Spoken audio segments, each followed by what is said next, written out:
Good afternoon, TFD. Welcome to TFD's Hot Minute.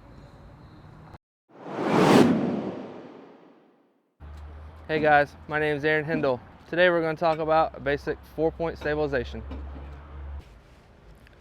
An important thing to know is to know your particular unit's cribbing loadout.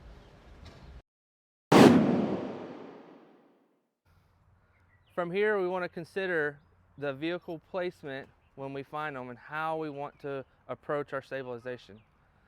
This particular vehicle, we see it's on its driver's side. From here, we know the vehicle is going to want to roll or finish rolling to its roof. So we're going to approach from the passenger side compartment and do our primary stabilization using wedges and blocks as needed. We want to match that cribbing from the driver's side or the passenger side of the vehicle to the bottom side of the vehicle. All right, from here, we know the vehicle wants to roll this way, so we're going to approach the car in a safe manner, expecting the car to potentially move. We're going to come in with our blocks and our wedges. Carefully, we're going to use our wedge and wedge at the base of the C-post.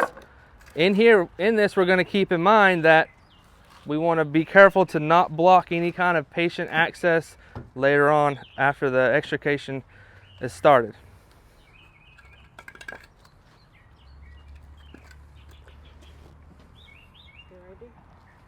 All right, from here, we're going to go to the front at the base of the A-post. As you'll see, the car is so close to the ground here, we're not going to need the blocks, but we will use the wedge. It's important to note that we're using the wedge with the flat side down, having the most surface area to the most surface area. And the cut side here, the cut side is going to go against the car at the base of the A-post where the firewall meets.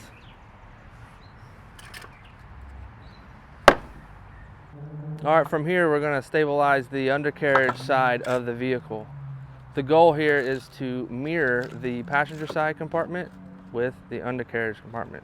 So as you can see, we're going to put both of these wedges in here. We're going to knock them in place at the roundabout area of the base of the A-post and the C-post.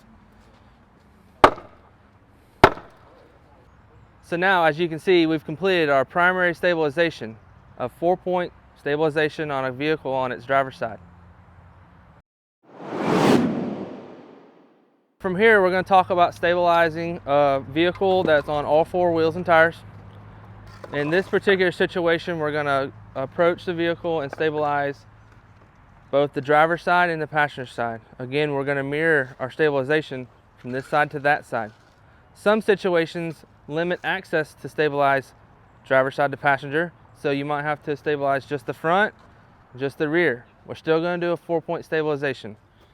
2 stabilization points in the front we're using Cribbon, 2 stabilization points in the rear using Cribbon.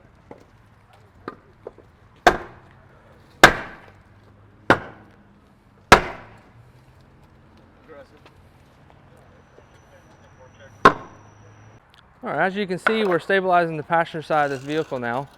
Notate that Bree is only on one knee.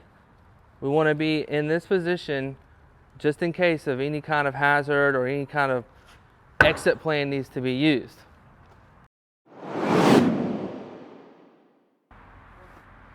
What you see here is a step cribbon in use. How it's used is step cribbon is pushed under the vehicle at the base of the A-post just like we would if we were using a regular wedge. But in this situation, we're going to use the wedge behind the step cribbon underneath the back to wedge it underneath. That's what takes up the slack for the step cribbon. As you can see here, here's the incorrect way to use a 6x6 block with a 6x6 wedge. What you see is the rope is facing the wrong direction. So the rope is pinching between the concrete and the block, and it's also pinching between the wedge and the block. This is the correct way to place a 6x6 block with a 6x6 wedge, and the orientation of the rope should be seen.